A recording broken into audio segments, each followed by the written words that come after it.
una vez más. Que sea así, amén. Señor y Padre, venimos delante de tu presencia y queremos pedirte, Señor, por este tiempo, exposición de tu palabra, que sea amén. Padre, sabemos, Señor, que hace aquello para lo que es enviada y que da fruto al 30, al 60 y al 100 por uno. Señor, sabemos que tu palabra es verdad y que tu palabra tiene poder y que tus palabras son espíritu y son vida y que son como martillo que quebranta la piedra o como fuego que abrasa. Pedimos, Señor, en esta hora, Señor, que abras nuestro entendimiento, Señor, y que prepares nuestros corazones para que pueda caer en buena tierra. Oh, Señor, que tu palabra, Señor, en este lugar, Señor, pueda, Señor, producir efecto de vida, Señor, de salud, de salvación, de liberación, Señor. Padre, que pueda romper toda cadena, Señor, y que pueda también, Señor, acercarnos a ti. Señor, que nos recuerde tus palabras, Señor, lo que tú has dicho. Padre, por medio de tu Espíritu Santo. Te lo pedimos todo en esta hora y te damos gracias en el nombre de Jesús. Y la iglesia dice, amén y amén. Bueno, gloria al Rey. Vamos al Evangelio, según San Mateo.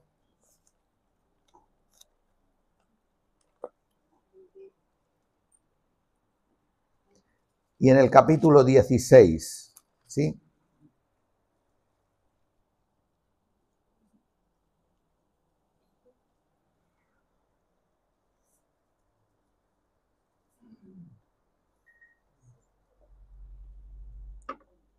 Yo no sé cuántos saben esta parte de mi vida ministerial, que cuando yo empecé en el ministerio, yo empecé como evangelista, yo no empecé como pastor. Hacía funciones de evangelista y es lo que predicaba, el evangelismo para salvación y anunciar a Cristo, a este resucitado y que tiene poder. No hay más. Eso era, y yo recuerdo cuando estaba el pastor de esta iglesia que vino a hablar conmigo y me dijo, mira, yo supongo que él ya sentía en su corazón, él ya veía que, bueno, le llegaba el momento, o no sé, o guiado por el Señor, no sé, que quizás ya tenía que venir al relevo y él me decía, mira, Dios te va a llamar al ministerio, seguramente te va a poner a ti de pastor. Y yo lo miraba y decía, pero pastor, yo no era evangelista. Y entonces él me decía, sí, tú eres pastor evangelista. Y entonces así siempre él decía, cubrías todas las áreas. Pero ¿qué ocurre? Que después de 30 años de pastor, ya no me acuerdo. Ya no me acuerdo cómo enfocar así el evangelio para la salvación. Simplemente supongo que es algo natural que te sale. Cuando Cristo está en tu corazón, lo que abunda en tu corazón habla la boca. Y a veces te puede más el corazón del Señor, el corazón de cuidado por la iglesia. Pero Pablo le decía a Timoteo, haz obra de evangelista. Entonces yo entiendo que el evangelismo es algo que la iglesia tiene que asumir como un mandato de parte del Señor, que tenemos que hablar de Él.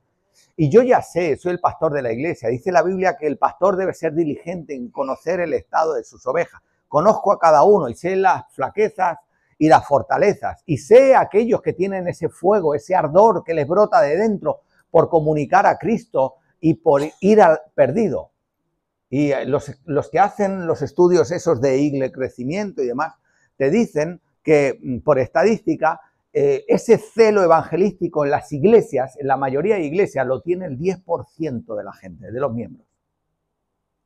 Eso significa, no sé, si hoy somos 100 aquí, hay 10 que tienen esa pasión, que les brota de dentro, que le hablan a la gente, estén bien, estén mal o estén regular, que les nace de dentro. Y incluso, te digo más, dice que las dones son irrevocables. Conozco gente con esa pasión que se alejó de Dios. Se alejaron.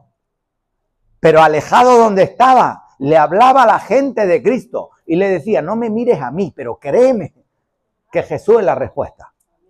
¿Por qué? Porque no puedes dejar de hacer lo que has visto y oído, por muy lejos que uno esté. ¿Sí?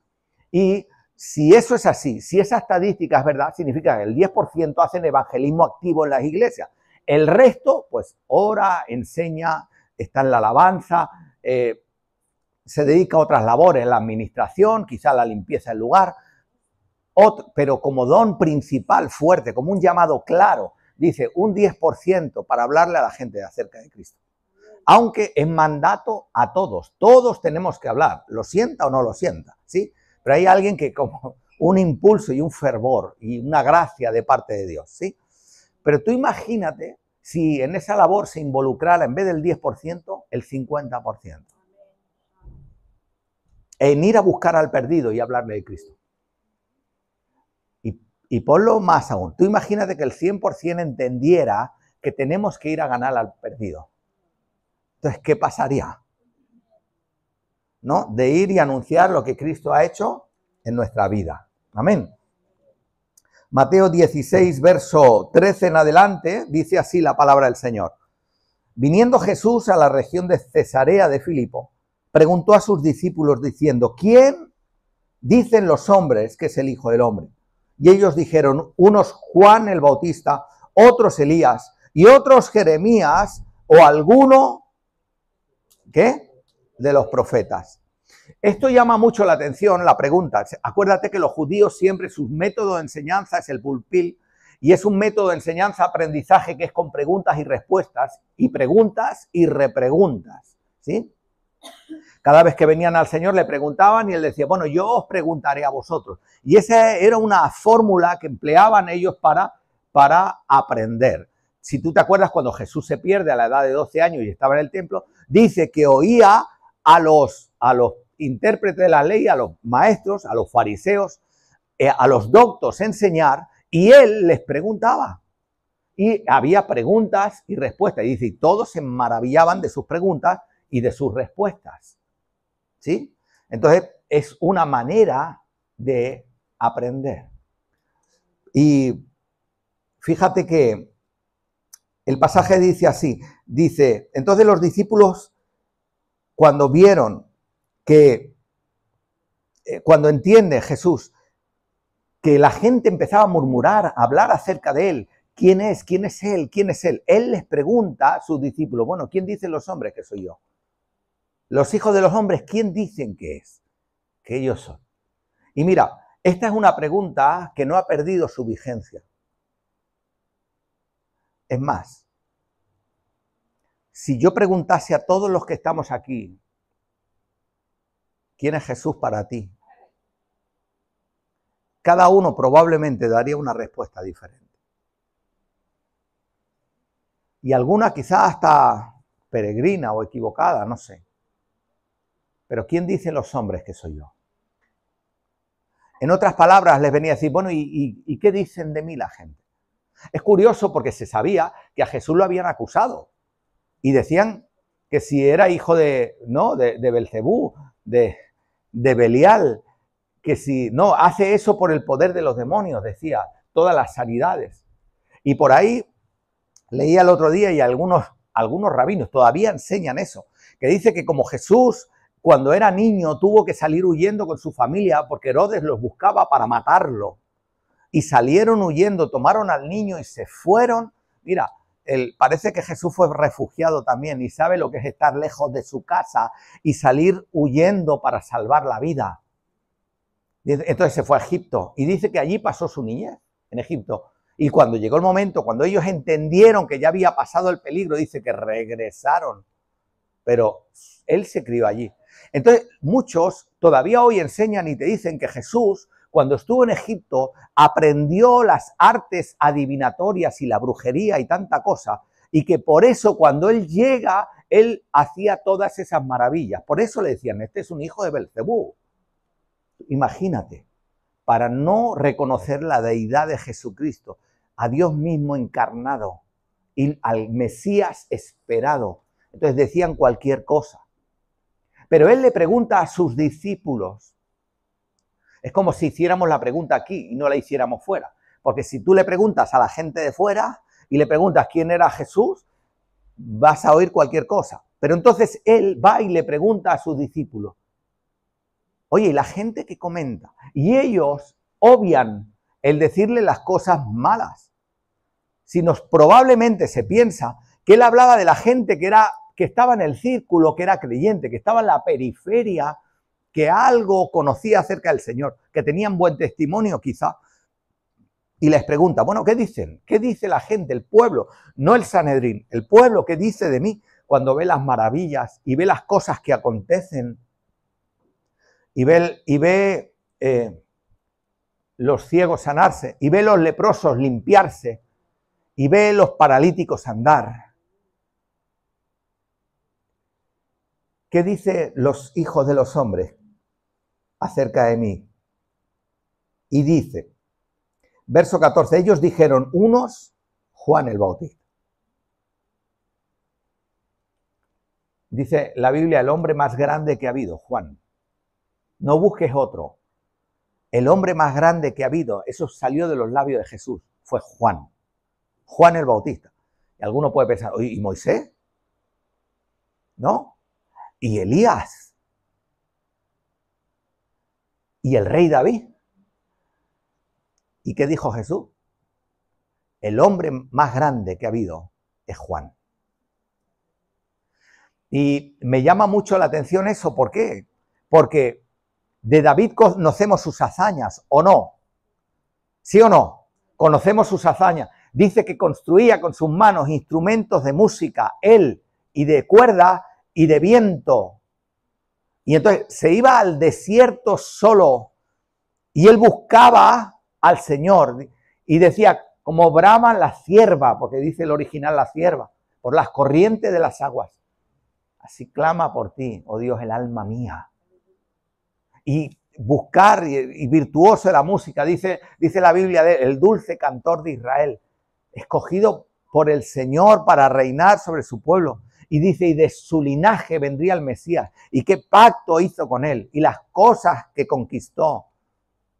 David realmente fue un hombre de Dios. Y fíjate, todas las promesas que Dios le dio, todo lo que le dijo que debía conquistar, todo lo que él debía poseer, la Biblia enseña que él hasta el 1 milímetro de tierra no dejó de tomarlo de todo lo que Dios le dio. Y a veces a nosotros Dios nos da preciosas y grandísimas promesas y nos quedamos con el 25% y a veces nos conformamos, cuando en Dios hay mucho más. Dice, David conquistó todo. Dice, pero no. Le dice, unos dicen que eres Juan el Bautista, el hombre más grande. Y me llama la atención porque, ¿y Moisés? Moisés, que el Señor lo guarda, le preserva la vida, lo escoge para ser el legislador, el que guiase al pueblo a través del desierto. Algunos estiman que podía llegar a 2 millones de personas, el pueblo que salió. Y hay otros que dicen que, bueno, salieron por bloques, ¿sí? Y entonces en uno de ellos iba Moisés. Bien, pero todas las cosas que hizo, cómo el Señor se reveló a él, cómo le habló en el monte Sinaí, cómo le dio la ley para el pueblo, las cosas extraordinarias que acontecieron delante de él, ¿verdad? Cómo la vara que él levantó, pues cómo abrió el mar y cómo pasó el pueblo en seco, las cosas extraordinarias. Y tampoco. Entonces piensa, bueno, Elías, vive Jehová en cuya presencia estoy. Elías era temido, escúchame, los enemigos de Israel temían a Elías, le temían. Tú sabes qué es tenerle temor, gente despiadada, cruel, con ejércitos poderosos, y le temían. ¿Y sabes qué es un hombre que se plante delante del rey Acab, que era un hombre malo y perverso, cruel y déspota? Él dice que mandaba matar a los profetas, ¿verdad? Jezabel mandaba matar a los profetas, Acab lo consentía y hacía lo que bien le parecía. Levantaron los altares a Baal, hacían cuanta cosa. Y ese hombre tan cruel que cuando quería algo, ¿verdad? ¿Te acuerdas cuando se encaprichó de la viña de Nabal? Y decía, no, la viña no la voy a vender. Y la mujer le dice, pero no tienes tú todo en su mano, coge y arrebátale. Y tanta cosa. Y Elías, sin embargo, estaba en esa época y a Elías le temía. Escúchame, le temía. No se presenta delante del rey y le dice, mira, que sepas, oh rey, que aquí no va a caer una gota de agua del cielo hasta que yo lo diga con mi boca. Cuando yo lo diga, lloverá. Que te quede claro. ¿Y qué dice la Biblia? Y no llovió. Y sin embargo, dice, ¿quién dicen los hombres que soy? Juan el Bautista. Hombre, el hombre más grande. ¿Y por qué? ¿Qué tenía Juan el Bautista? Que no tuviera Moisés, que no tuviera David, que no tuviera Elías. ¿Por qué le llama el hombre más grande? Escúchame, el hombre más grande que murió porque le cortaron la cabeza, al hombre más grande. Entonces, ¿qué tenía? ¿Que era primo de Jesús? ¿Que tenía la comisión? ¿Que Isaías ya hablaba de él? He aquí envío un mensajero delante de mi faz, abrirá camino en medio del desierto. ¿Qué sería? Pues mira, la cosa estaba en la obediencia. Dice la Biblia que Juan el Bautista no hizo ninguna señal. Todos los anteriores hicieron cosas extraordinarias, mas Juan el Bautista no hizo ni una sola señal. Escúchame, en sus campañas no se sanó nadie. No expulsó demonios. No hizo nada extraordinario. No abrió el mar. No hizo retroceder el sol. No hizo nada extraordinario, nada. Simplemente iba al desierto y le decía a la gente, arrepiéntanse. Así. Y decía, ha venido a preparar camino para el Señor. El que viene detrás, yo no soy digno de encorvado desatarle las correas. ¿Y sabéis qué hizo? Fue fiel hasta la muerte. Dice, por eso dice la Biblia, no hubo hombre más grande que Juan. Mas yo os digo, el más pequeño, el más grande de vosotros será como el más pequeño será el más grande.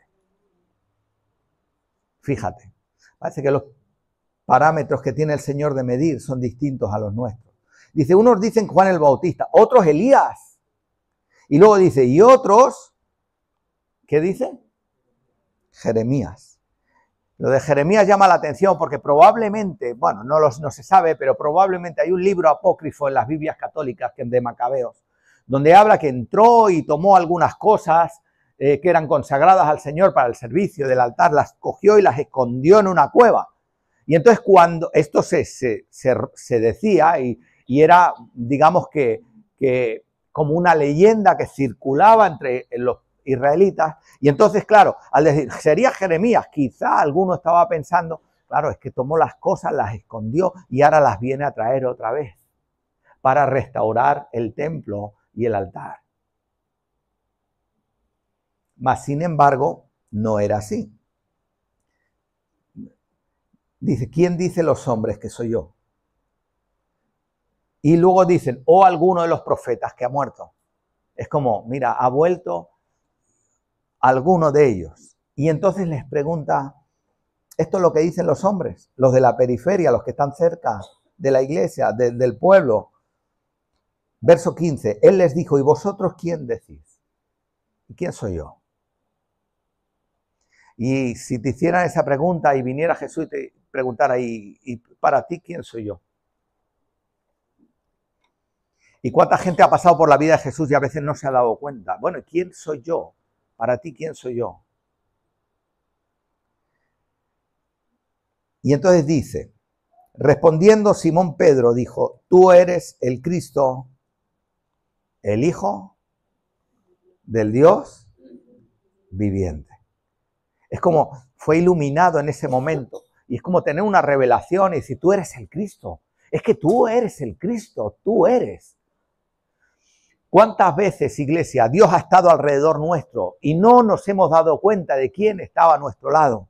De quién era el que nos hablaba, de quién se dirigía a ti, de quién sostiene tu vida. ¿Cuántas veces ha pasado eso? ¿Te acuerdas de la mujer samaritana? Que empieza y va al pozo a intentar sacar agua y Jesús le dice, oye, mujer, dame de beber. Y dice, y lo mira, claro, su aspecto, su manera, seguramente su acento, y le dice, pero tú, ¿por qué me pide a mí? Si tú eres judío, yo soy samaritana. ¿Por qué me pides agua a mí? ¿Y qué le contesta Jesús? Si supieras quién habla contigo, serías tú la que pedirías y yo te daría agua viva. No sabía quién era. ¿Y cuántas veces acontece eso? Que Jesús habla contigo y no sabemos el alcance ni sabemos el porqué. Dice, si supieras. ¿O te acuerdas de Jacob cuando tiene el sueño? Y dice que salía huyendo, ¿verdad? Lo buscaban para matarlo. Ya no aguantaba más escondiéndote, ¿verdad?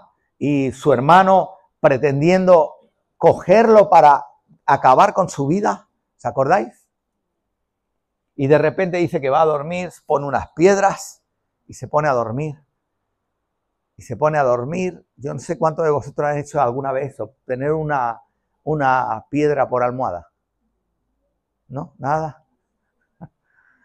Y se pone así y dice que sueña. Y en ese sueño ve el cielo abierto. Y ve una escalera de la tierra hasta el cielo. Y ve a los ángeles subiendo y bajando. Y cuando él despierta del sueño, él dice, el Señor estaba aquí y yo no lo sabía. Entonces, ¿cuántas veces Dios ha hablado contigo y se ha mostrado tu vida? Y ha mostrado su compasión y te ha dado sabiduría, ha guiado tu camino, te ha ayudado a tomar decisiones, ha estado a tu lado. Dice, y tú no lo sabías. ¿Cuántas veces? ¿Cuántas veces Dios te guardó en el camino? ¿Cuántas veces envió sus ángeles y no tuviste aquel accidente? ¿O no tuviste aquella situación? ¿O no se produjo en ti un quebranto? Simplemente porque Dios te sostuvo. Dice, y luego cuando caes en la cuenta, dice, yo no lo sabía. Señor, yo no sabía que eras tú. Dice, ¿cuántas veces? Y cuando se presenta y le dice, y Pedro le dice, tú eres el Cristo, el Hijo del Dios viviente, es que no hay otro, es que eres tú. Es como tener esa revelación en ese momento, decir, es que Dios está en ello, Dios está en esto y vamos a hacerlo.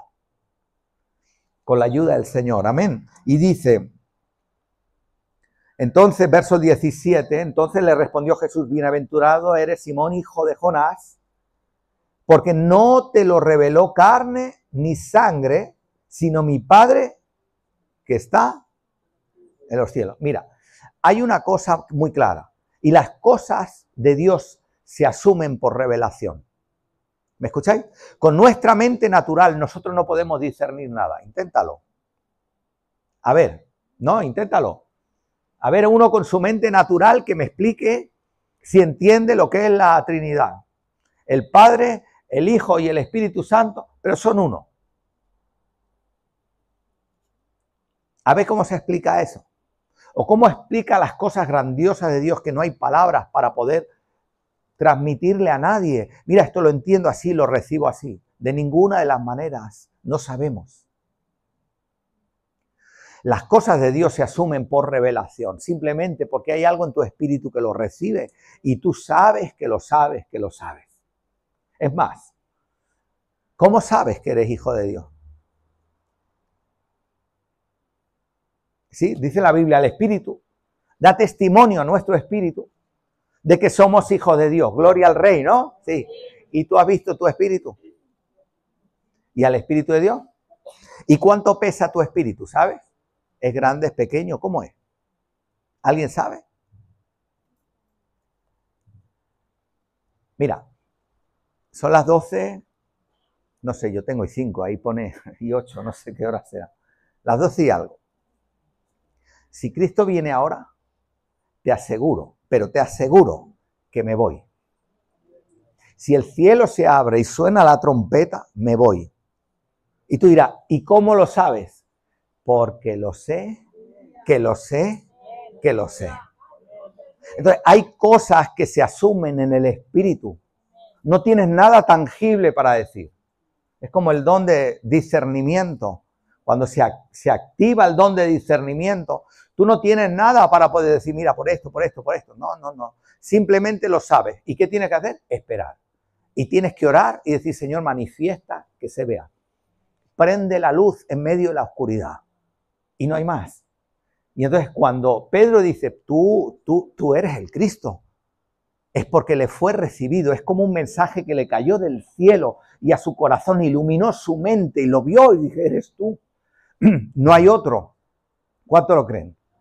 Es decir, no hay otro. Y así le decía. Dice, verso 16, respondió Simón, Pedro, tú eres el Cristo, el Hijo del Dios viviente. Entonces le respondió Jesús, bienaventurado eres Simón, hijo de Jonás, porque no te lo reveló carne ni sangre, sino mi Padre que está en los cielos. O sea, es como, lo sé, es como Dios hablando contigo y te muestra, y uno sabe en lo más interno de uno que algo simplemente es así.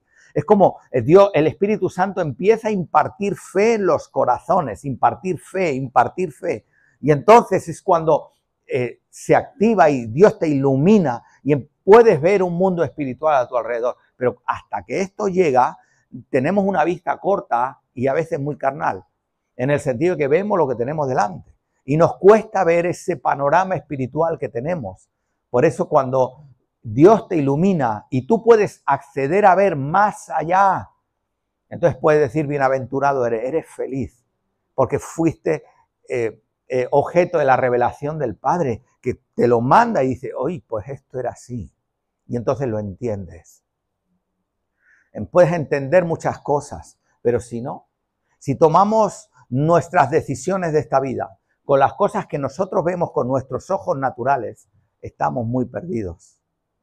Pero cuando te mueve el Señor por medio de su Espíritu Santo, poniéndote cosas en el corazón, iluminando tu camino, entonces puedes ver y apreciar lo que hay. Amén. Ver realmente que nuestra mirada debe estar puesta en las cosas de arriba, del cielo, en esas. Lo demás, escúchame, está muy bien, pero es perecedero. Está bien las cosas que Dios nos trae, nos da, pero yo creo que hay cosas que tienen mayor valor. ¿Sí? ¿Cuánto lo creen? Y decir, Señor, yo me quedo con las cosas tuyas. Las cosas que no se ven porque son eternas. No quiero las cosas de este siglo, sino las eternas. ¿No? Hace años, bueno, yo os contaba, recién casados, Noemí y yo, recuerdo que trabajaba en una fábrica, ganaba poquito, estaba estudiando también, y bueno, recién casados, ya sabéis, la vida recién casado económicamente, cuando tú empiezas, tienes que remontar muchas montañas, ¿no? Y lo pasábamos, bueno, Dios es fiel, amén. Y no teníamos grandes cosas, pero dentro de todo Dios era fiel con nosotros, vivíamos bien, vivíamos felices. Yo hablaba con amigos y le contaba, mira, le contaba el sábado, ayer, le decía, mira, a veces estábamos comiendo en casa, mi esposa y yo no teníamos los hijos, estábamos comiendo, y la miraba y le decía, mira, vamos a tomar el café a Francia. Deja la mesa. Entonces dejábamos la mesa puesta y cogíamos el coche y nos íbamos a Perpiñán, cruzábamos la frontera, aparcaba en un sitio que yo más o menos ya conocía y entonces íbamos por el Boulevard, los que conocéis Perpiñán, Galerías Lafayette, el Castellet, y entonces entrábamos y nos sentábamos a pedíamos un café en francés, pero pedíamos un café. Y nos sentábamos allí y decía, hace hora y media estábamos sentados en casa. Entonces, no teníamos muchas cosas, pero teníamos a Dios. Y en esa época, mi hermano le iba muy bien la vida. Bueno, de hecho, todavía le va muy bien. Le iba muy bien la vida. Él trabajaba en Londres, tenía su empresa, él es ingeniero. Y me ofreció irme a trabajar con él. Nosotros vivíamos con lo opuesto y el hombre vivía muy bien. Me dijo, mira, vente a trabajar con nosotros. Vente a trabajar a mi empresa.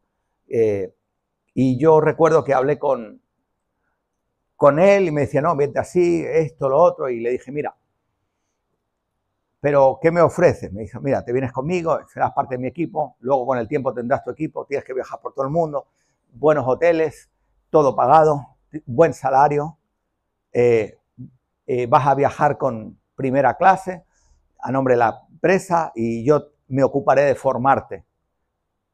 Y yo, pues imagínate, 20 y pocos años que te digan esto. Y entonces me dice así, pero tienes que dejar la iglesia. Y entonces lo miré así a mi hermano y digo, ¿cómo? Y me dice, no me malinterprete. Me dijo, tú cree lo que quieras. Sí, no, ahí no me meto yo. Dice, lo único es que es dedicación exclusiva. O sea, si yo te digo un domingo, nos vamos a Turquía, o nos vamos a Marruecos, o nos vamos a Brasil, o nos vamos a Estados Unidos, tú no me puedes decir, no puedo porque tengo culto. Entonces, tienes que dedicarte en exclusiva. Y me dice, no hace falta que me respondas ahora, en una semana me dices y te vienes. Y miré a mi hermano así y le dije, pues no hace falta, no me des tanto tiempo, te lo digo ahora mismo. Yo no voy a ir. Y se quedó así mi hermano. Pero en ese entonces yo no lo sabía, mi madre, las madres como son, ¿no? Entonces mi madre quedó con ella, porque sabía lo que mi hermano me iba a proponer, y entonces quedó con ella para ver si la convencía a ella. Entonces mi hermano por un lado y mi madre por el otro. Y ella le dijo lo mismo, dijo, mira, nosotros no. Y recuerdo cuando se fueron, dice, no, es que vas a ganar tanto, vas a ganar cuánto, vas a tener esto, vas a tener lo otro. Y yo, claro, te están hablando así, yo empecé a hacer números. Digo, a ver, cuando tenga 30 años, esto va a ir por aquí, cuando tenga esto, pues ya está, a los 40 me puedo retirar. Y ya te hace una planificación de vida. Y entonces es como cuando estás sentado, me estaban hablando y yo veía los millones pasar así por encima de mi cabeza. Pasan así encima de tu cabeza, millones de pesetas, claro. Pasaban así encima de... Bueno, al final dije, mira, no. Y recuerdo cuando se fue mi madre, se fue mi hermano aquella tarde, le dije a mi esposa, Noemí, coge la guitarra, vamos a cantar. Y empezamos a alabar al Señor. Y mira, créeme, de aquellas tardes que uno recuerda, la presencia de Dios tan dulce, con una paz tan grande, pero tan grande en la sala de mi comedor, que yo recuerdo que la miré a ella y le dije, mi hermano con todo el dinero que tiene esto no lo puede comprar. Es cuestión de cómo está tu mirada, ¿qué ves? ¿Te ha revelado algo el Señor? ¿Te ha revelado lo que es bueno y agradable? ¿Te ha revelado lo que tienes que hacer? ¿O tu corazón sigue en la maraña de las cosas terrenales? ¿Dónde está? Y dice así, verso 16, volvemos a leer, dice, respondiendo Simón Pedro, dijo, tú eres el Cristo, el Hijo del Dios viviente. Entonces le respondió Jesús, bienaventurado eres Simón, hijo de Jonás, porque no te lo reveló carne ni sangre, sino mi Padre que está en los cielos. Y yo también te digo que tú eres Pedro, y sobre esta roca edificaré mi iglesia y las puertas del Hades no prevalecerán, ¿qué dice? Contra ella. Y yo te digo, vale, como le reveló el Padre a Pedro esto, él le dice, yo te digo que tú eres Pedro, Petros, y le dice, y sobre esta piedra, edificaré mi iglesia. Bueno, algunos interpretan, alguna religión, la religión mayoritaria cristiana interpreta que está hablando acerca de Pedro como primer papa de la iglesia. Porque él luego le dice, y te daré las llaves y todo lo que atares y desatares en el cielo. Entonces, sobre ti edificaré mi iglesia. Y algunos piensan, bueno, pues sobre esto, sobre Pedro se edifica la iglesia. Y algunos dicen, bueno, fue el primer papa entonces.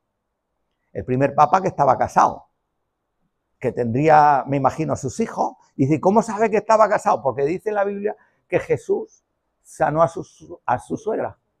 Entonces, si sanó a su suegra y la levantó de la mano y la tomó y la fiebre le dejó, dice la Biblia, es que estaba Pedro casado, ¿no? Dice, pues sería bueno, pero mi pregunta es, ¿vosotros creéis que la iglesia de Jesucristo puede tener su fundamento en un hombre? Sobre esta roca, sobre ti edificaré mi iglesia. ¿Sobre un hombre vas a edificar la iglesia? ¿Sobre un hombre que se muere? que envejece, que enferma, que tiene su parte de humanidad, su rebeldía a veces. ¿Se puede edificar una iglesia? Pregunto. Si una iglesia, la que sea, la iglesia de Malgrat, está fundamentada en un hombre, ¿no? Que el pastor, que es carismático, que esto, que lo... Si está fundada en un hombre, ¿eso va a durar por los siglos de los siglos? Pregunto. ¿Y tú crees que las puertas del Hades no prevalecerán contra... ¿Tú crees si está fundada en un hombre? Y entonces, ¿qué le estaba diciendo? La iglesia se fundamenta en la declaración que salió de la boca de Pedro, en eso sí. Tú eres el Cristo, el Hijo del Dios viviente. Y sobre eso se fundamenta toda la iglesia. Jesucristo nuestro Señor, nadie más. Él. Y Él sostiene su obra, su iglesia, vuestras vidas, vuestras familias, vuestros proyectos. Todas las cosas las están, dice, en su mano. Las tiene Él y nadie más. Dice sobre Él. Y dice, verso 19, y a ti te daré las llaves del reino de los cielos, y todo lo que atares en la tierra será atado en los cielos, y todo lo que desatares en la tierra será, ¿qué dice? Desatado en los cielos. Amén.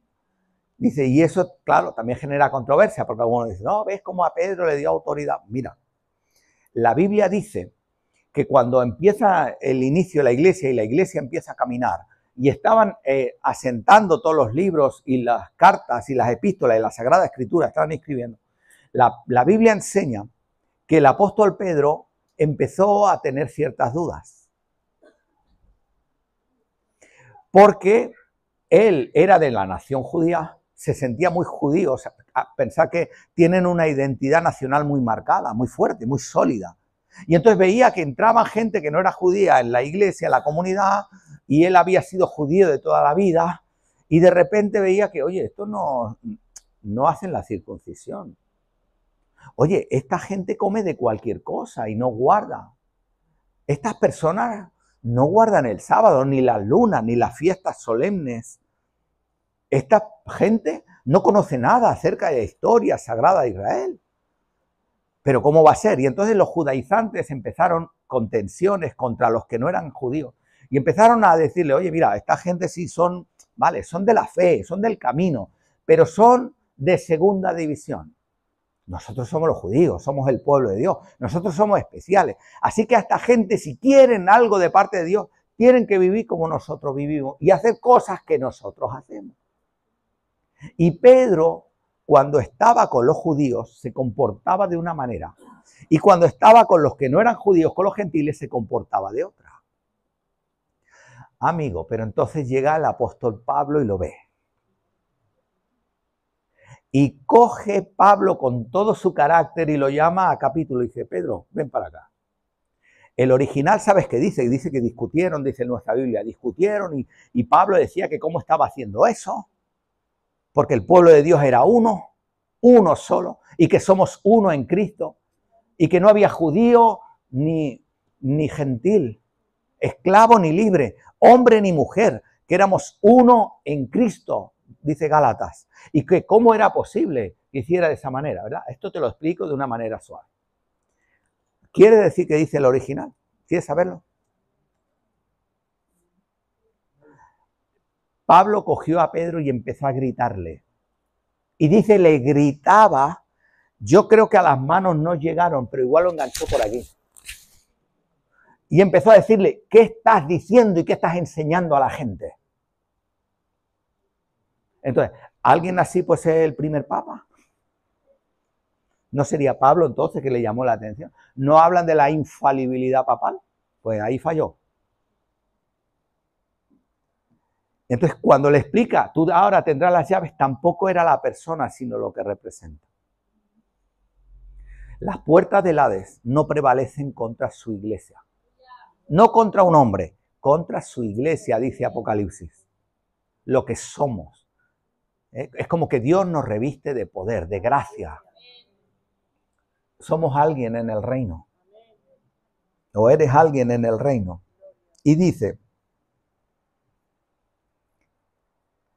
Entonces mandó a sus discípulos que a nadie dijesen que él era Jesús, ¿qué dice? El Cristo. ¿Y eso te llama la atención? Si tiene que confesarlo toda lengua, que Jesucristo es el Señor, el Cristo, el Mesías. Y dice, pero no se lo digáis a nadie, no se lo digáis a nadie. ¿Pero por qué? Simplemente porque no había llegado el momento. Es como el Señor muchas veces trabaja en lo íntimo y en lo secreto en nuestras vidas construyendo cosas. Yo no sé cuántos saben, pero que a veces Dios nos mete en procesos. Y cuando tú estás en un proceso, tú tienes que adquirir sabiduría. Porque no se pueden explicar todas las cosas. Ni le puedes explicar las cosas a todas las personas. Y entonces hay veces que Dios nos manda a callar. Y si Dios tiene algo que revelarte, ya dará discernimiento y te van a ir y te van a decir. ¿Me escucháis? Es como cuando Dios revela algo y te lo trae al corazón y dice, ¿y esto cómo lo sabía? Pues es como que el Señor envía un mensaje, porque hay cosas que no revelan carne ni sangre. Dice, sino mi Padre que está en los cielos. Y quisiera acabar con Lucas, antes de orar, Lucas 9, verso 18, el mismo pasaje paralelo, dice, aconteció que mientras Jesús oraba aparte, estaban con él los discípulos y les preguntó diciendo, ¿quién dice la gente que soy yo? Ellos respondieron, unos Juan el Bautista, otros Elías y otros algún profeta de los antiguos, que algún profeta de los antiguos ha resucitado. Y él les dijo, ¿y vosotros quién decís que soy yo? Entonces respondiendo Pedro dijo, el Cristo de Dios. Pero él les mandó que a nadie dijesen esto, encargándoselo, ¿qué dice? Rigurosamente. En otras palabras, diciendo, esto no lo expliquéis. Esto lo digo a vosotros. Y esto a mí me habla, iglesia, de que hay cosas que a veces Dios revela en lo íntimo a algunos. Y Dios puede seguir revelándote cosas en lo más íntimo, en lo más profundo para ti, para tu casa, que tú sabes. Entonces no puedes adelantarte, sino esperar simplemente en Dios. De orar y decir, bueno, yo sé que esto va a acontecer. Por ejemplo, tú puedes estar orando en lo íntimo y clamando y gimiendo por tu casa. ¿Ah? Y Dios mostrarte y decirte, bueno, que Dios va a hacer algo bien. Bueno, yo creo que esas cosas, guárdatelas en el corazón, como María. Dice que guardaba todas esas cosas en su corazón, meditándolas.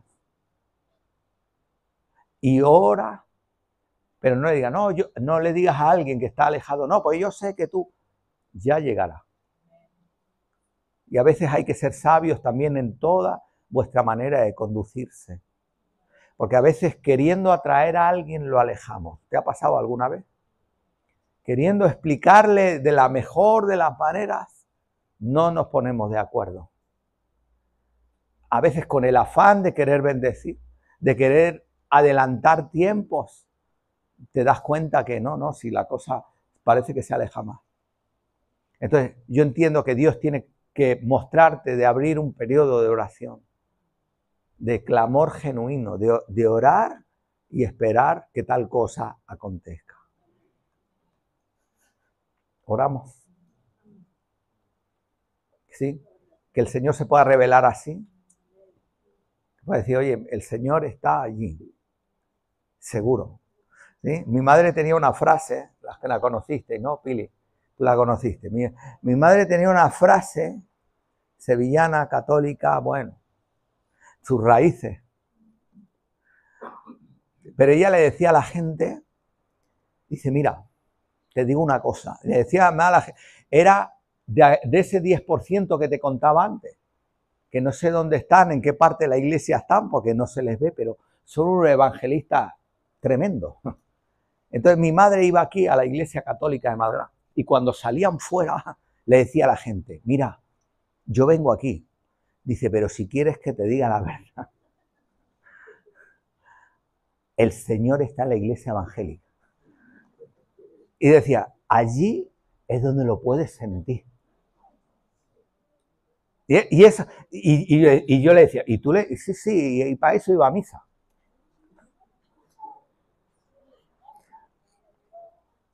Oramos. Aleluya, Señor y Padre, te doy gracias, Señor, porque tú eres bueno y porque para siempre es tu misericordia. Te damos gracias, Señor, porque sabemos, Señor, que tu palabra es sí, amén. Y hace aquello para lo que es enviada y da fruto al 30, al 60 y al 100 por uno. Y Padre, queremos pedirte, Señor, que podamos recibirla con gozo. Señor, y como Pedro, Señor, tuvo esa revelación, Señor. Oh Padre, yo te pido que tú te reveles a los corazones en esta hora.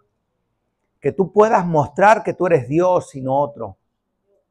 Que tú estás en medio de un pueblo. Señor, que tú has muerto por cada uno, Señor. Padre, que tú lo hagas, Padre, creyendo, Señor, que tú lo haces más y mejor de lo que podemos pedir o entender. Oh Padre, te lo pedimos en esta hora y te damos gracias en el nombre de Jesús.